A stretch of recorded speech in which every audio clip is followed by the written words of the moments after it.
예, 방송가족 여러분 평안하셨습니까? 예, 주님의 이름으로 축복합니다. 자, 오늘 은혜 받으실 하나님의 말씀은 로마서 1장 17절 말씀입니다. 로마서 1장 17절 말씀입니다.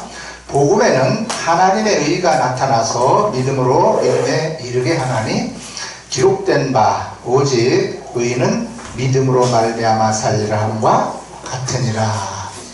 아멘. 아멘. 자, 오늘은 믿음이 무엇이고 신앙생활이 무엇인가에 대하여 말씀을 드리도록 하겠습니다.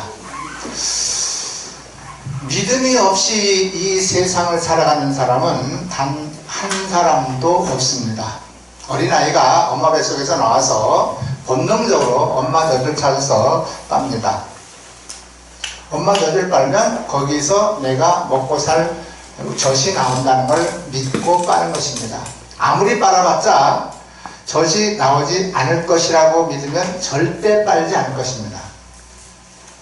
자, 성인이 됐으면 그 사람도 역시 믿음이 없이는 살아가는 사람이 한 사람도 없습니다. 예를 들겠습니다. 제가 예를 들어서 제주도를 갔는데 김포공항에 가서 비행기를 탄다고 칩시다. 여러분도 타고 저도 탈 것입니다. 왜 탑니까? 그 비행기가 나를 제주공항에 무사하게 데려다 줄 것이라고 하는 확신과 믿음이 있기 때문에 그 비행기를 의심 없이 탑니다. 맞습니까? 네. 만약에 그 믿음이 없으면 절대로 그 비행기 탈 사람은 이 세상에 단 한 사람도 없을 것이기 때문에 그렇습니다. 맞습니까? 가다가 중간에 남해 바다에 뚝 떨어져서 내가 죽을 것이라고 생각하면 그런 믿음이, 그런 불신이 있다면 그는 절대로 그 비행기에 탑승하지 않을 것입니다. 다시 말씀드리면 그 사람도 믿음을 가지고 이 세상을 살아가고 있다 이 뜻입니다. 저와 여러분도 역시 마찬가지입니다. 이것은 불신자나 믿는 하나님을 믿고 예수 그리스도를 믿는 저와 여러분 누구나 예외 없이 같은 믿음을 가졌습니다.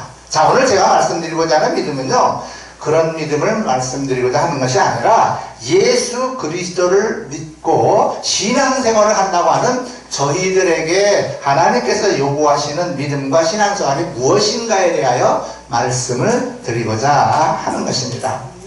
믿음으로 산다는 것은 절대 쉬운 일이 아닙니다. 다시 말씀드리면 신앙생활 한다 하는 것이 쉬운 일이 아니라 하는 말씀을 드리고 있는 것입니다. 자, 믿음, 신앙생활, 그것은 십자가를 지는 일이고 나 자신을 부인하는 삶을 살아가는 것이 믿음 생활이고 신앙 생활이기 때문에 그렇습니다.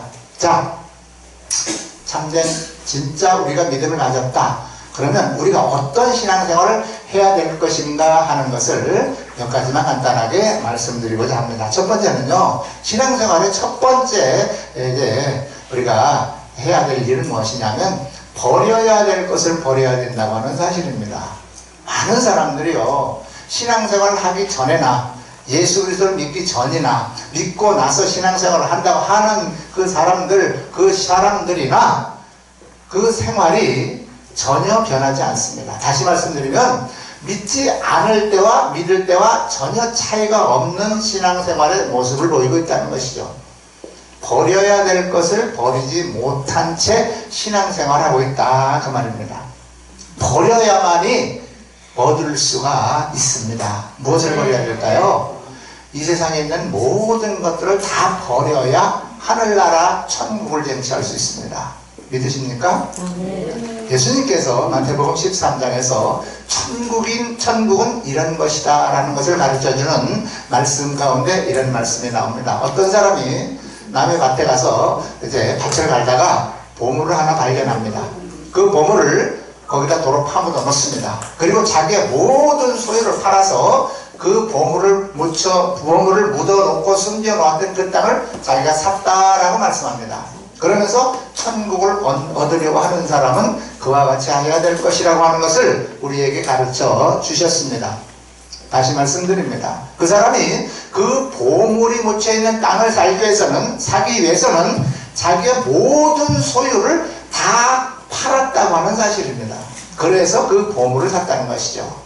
여기서 예수님께서 저와 여러분에게 말씀하고자 하시는 그 내용의 본문은 무엇이었을까요? 바로 천국을 말씀하고 있는 것이죠. 여러분이 소유하고 있는 모든 것들을 내어버려야 됩니다. 그래야 천국을 소유할 수가 있다. 그런 말씀입니다.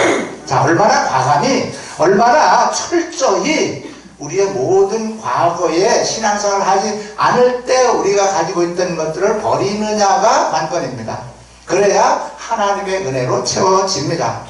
버리지 않고는 절대 하나님의 은혜가 채워질 수가 없는 이치입니다. 다시 말씀드리면 물컵에 물을 버려야 새로운 물을 거기다 담을 수 있는 것과 같은 이치라 그 말입니다. 과거에 우리가 믿지 않을 때, 신앙생활을 하지 않을 때 즐거워했던 것, 신앙생활을 하지 않을 때 우리가 붙들고 있던 그런 것들 다 놓고 버려야 됩니다. 그래야 하나님의 은혜가 그 자리에 임합니다.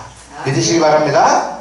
아브라함도 잘 아시다시피 본토 친척 아비의 집을 떠나라고 하는 하나님의 말씀에 순종하여 그가 하나님의 은혜로 그가 하나님의 큰 은혜를 받아서 믿음의 조상이 되었습니다. 그가 만약에 본토나 친척 아비의 집을 버리지 않았다면 그가 믿음의 조상이 될 수가 없었을 것이기 때문에 그렇습니다. 자, 그래서 우리는 옛것, 믿지 않을 때 가졌던 모든 것들을 다 버려야 합니다. 옛 가치관, 옛 습관, 옛 생각, 옛 악행, 신앙생활을 방해하는 모든 것들을 우리가 버려야 될 줄 믿습니다. 두 번째, 드려야 될 것을 드리는 것이 신앙생활입니다. 많은 사람들은요, 하나님으로부터 얻으려고만 합니다. 하나님으로부터 무엇인가 받으려고만 하는 신앙생활을 하는 경우가 많이 있습니다. 그러나 분명한 것은 우리가 하나님 앞에 드려야 할 것을 온전히 드려야만 하나님께서 기뻐하십니다. 그것이 바로 우리가 훌륭한 믿음을 가졌다, 올바른 신앙생활을 하는 사람이라고 할 수가 있습니다. 무엇을 드려야 될까요? 무엇을 드려야 되겠습니까? 네, 첫 번째는 예배를 드려야 됩니다. 아멘. 우리는 예배를 드리는 삶을 살아야 됩니다. 아무리 그 사람이 믿음이 좋다, 신앙생활을 잘하는 사람이라고 이구동성으로 말하고 남이나 본인이나 다 칭찬한다 할지라도 그가 예배를 소홀히 하는 사람이라고 하면 그는 절대로 좋은 신앙인이 아닙니다. 그리고 중요한 것은 예배를 드린다 할지라도 주님이 받으시는 예배를 드려야 된다는 것입니다. 주님이 받지 않는 예배를 드린다면은 드리나 마나입니다. 오히려 안 드리는 게 더 나을지 모릅니다. 본인에게. 창세기에 잘 나오는 유명한 가인과 아벨의 예배가 있지 않습니까? 둘 다 예배를 드렸습니다. 한 사람은 하나님께서 예배를 받으셨고 한 사람은 예배를 받지 않으셨습니다. 그 이유가 무엇이었을까요? 어떤 사람은 뭐 재물의 문제였다고 이야기도 합니다만은, 예, 재물의 문제도 있을 수 있겠습니다만은, 그러나 사람이 문제입니다. 예배를 드리는 그 사람이 문제라는 것입니다. 그 사람이 그가 삶에서 하나님 받으시기에 합당한 삶을 살고 있느냐가 중요한 것입니다. 예배를 드린다고 교회에 나와서 1시간 앉아서 말씀드리고 찬양하고 기도드리고 이거 예배 중요합니다만은 더욱 중요한 것은 뭘까요? 로마서 12장 1절에 나오죠. 내가 하나님의 모든 자를 제하심으로 너희를 원하노니 너희 몸을 하나님이 기뻐하시는 거룩한 상제사로 드리라.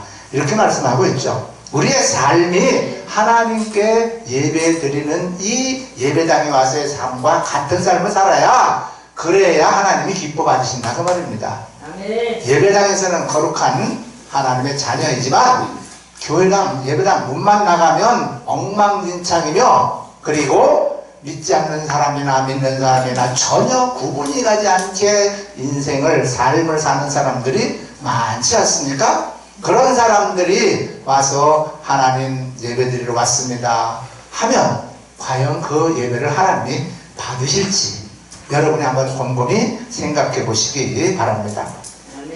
우리의 예배는 예배당에 와서 예배드리는 예배도 중요하지만 밖에 나가서 우리의 삶이, 우리의 모습이 예배드리는 자의 삶의 모습이어야 한다고 하는 것입니다. 마지막으로 순종해야 될 것을 순종하는 것이 참된 믿음이고 신앙생활이라고 합니다. 구약 성경에는요, 믿음이라고 하는 단어가 많이 나오지 않습니다. 그러나 믿음이라고 하는 단어 대신에 순종이라고 하는 말이 많이 나옵니다. 자, 다시 말씀드리면 순종이라는 말은 믿음과 같은 것입니다. 아까 제가 비행기를 타고 제주공항에 내리는 것에 대하여 말씀드렸습니다. 만약에 김포공항에서 비행기를 타고 제주를 가는데 그 비행기가 제주공항에 내려줄 것이라고 하는 믿음이 있기 때문에 순종하여 그 비행기를 탄다고 말씀드렸습니다. 믿어지지 않으면 절대 그 비행기를 타지 않는다고도 말씀드렸습니다. 다시 말씀드리면 믿지 않으면 절대 순종하지 않는다는 것입니다. 바꾸어 말씀드리면 순종하지 않는 것은 믿음이 없다는 뜻입니다. 맞습니까? 아멘. 믿어지지 않기 때문에 순종하지 않는 것입니다. 그래서 믿음이 있다 하노라 하면서 순종하지 않는 것은 그 사람은 믿음이 없는 것입니다. 착각하지 마시기 바랍니다. 나는 믿음이 좋은 줄 알지만 그 말씀에 순종이 되어지지 않은 그것은 내게 그 부분에 대한 믿음이 없는 것입니다. 그래서 여러분은 반드시 순종이라고 하는 것을 믿음으로 여러분이 항상 기억하고 계셔야 될 줄 믿습니다. 유명한 말씀이 있죠. 창세기 26장 3절에서 5절에 하나님께서 아브라함에 대해서 이렇게 평가하셨습니다. 내가 내 아비 아브라함에게 맹세한 것을 이루어 내 자손을 하늘의 별과 같이 번성케 하며 이 모든 땅을 내 자손에게 주리니 내 자손을 인하여 천하 만민이 복을 받으리라. 이는 아브라함이, 여기서부터 중요합니다, 내 말을 순종하고 내 명령과 계명과 율례와 법도를 지켰기 때문이라고 하나님께서 말씀하셨습니다. 아브라함은요, 순종의 사람이었습니다. 그가 믿었기 때문에 순종한 것입니다. 본토 친척 아비집을 떠나라고 할 때 하나님의 그 말씀을 믿지 않았으면 그는 절대로 본토 친척 아비집을 떠나지 않았을 것입니다. 다시 말씀드리면 믿었기 때문에 순종했다라고 하는 것입니다. 믿으십니까? 네. 그래서 하나님은 그렇게 의심 없이 순종한 아브라함의 그 태도, 그 순종을 의로 여겼다고 로마서 4장 22절에서 말씀하고 있습니다. 순종한 것을 하나님께서 의로 여기셨다. 작은 일에 순종하는 사람은요, 큰 일에 절대 순종하지 못합니다. 조그만 거 하나를 순종하지 못하면 큰 일을 순종할 수가 없기 때문에 그렇습니다. 왜 그럴까요? 순종할 수 있는 믿음이 없기 때문에 작은 것 순종 못하는 사람이 큰 것 순종할 수 있겠습니까? 아닙니다. 절대로 순종하지 못합니다. 순종은요, 훈련입니다. 훈련. 작은 것 하나부터 하나님 말씀에 순종하는 훈련이 되어야 점점점 큰 것도 여러분이 순종하게 되어 있습니다. 하나님께서는요, 작은 것 하나에 순종하는 여러분의 믿음을 보시고 여러분에게 큰 것을 맡기십니다. 절대로 하나님 나는 왜 이거밖에 안 돼요? 하나님 나는 왜 요거밖에 안 돼요? 맨날 그럴 것이 아니라 여러분이 하나님 말씀에 작은 것 하나를 순종하셨는지를 점검해 보시기 바랍니다. 자꾸 순종해 가다 보면 큰 일도 순종해 가고 작은 일을 맡기셔 순종하는 그 모습을 보시고 하나님께서 저와 여러분에게 큰 일도 맡겨주신다고 하는 사실을 믿으시기 바랍니다. 자, 순종은 믿음입니다. 자, 믿음의 실천이고 믿음의 증거가 바로 순종이라고 하는 것이죠. 바로 이 순종하는 생활, 이것이 믿음 생활이요, 신앙 생활이라고 하는 것입니다. 버릴 것을 버리고 드릴 것을 드리고 순종할 것을 순종하여 하나님께서 주시는 그러한 복을 다 받아 누리시는 복된 저와 여러분이 다 되시기를 주님의 이름으로 축복합니다. 축복합니다. 기도하겠습니다. 아버지